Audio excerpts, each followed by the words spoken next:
નમસ્કાર દર્શક મિત્રો, વોઇસ ઓફ વડોદરા ન્યૂઝમાં આપનું હાર્દિક સ્વાગત છે.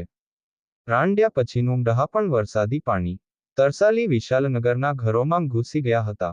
પાલિકાના પ્રી મોન્સૂન કામગીરીમાં કરોડો રૂપિયાનો ખર્ચ કરવામાં આવ્યો હોય ત્યારે વડોદરાના તરસાલી વિસ્તારમાં આવેલી વિશાલનગર મેઇન રોડ પર લાખો રૂપિયાના ખર્ચે નવીન વરસાદી ગટર બનાવેલ હોય અને એક જ વરસાદમાં તરસાલી વિશાલનગરના રહીશો મુસીબતમાં ફસાઈ જાય એટલે દીવા જેવું સ્પષ્ટ થઈ રહ્યું છે કે ફક્ત અધિકારીઓ અને ઇજારદારની મિલીભગતથી પાલિકાની તિજોરી લૂંટવાની કામગીરી કરવામાં આવી હતી અને પ્રિમોન્સૂન કામગીરીમાં વેઠ ઉતારવામાં આવી હતી.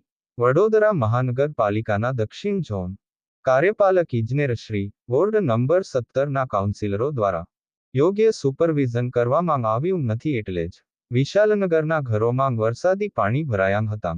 પાલિકા તંત્ર દ્વારા વિશાળનગર મેઇન રોડ પર ગટરની સફાઈ કરવા વાહનો મૂકવામાં આવ્યા છે, પરંતુ પાલિકા નાયબ કાર્યપાલક ઇજનેરશ્રી કે સુપરવાઇઝર નજરે જોવા મળ્યા નથી. આમ રામ ભરોસે તરસાલી વિશાલનગરના રહીશોને મૂકવાની કામગીરી બદલ વડોદરા મહાનગરપાલિકાના સ્માર્ટ સત્તાધીશોનો ખૂબ ખૂબ આભાર.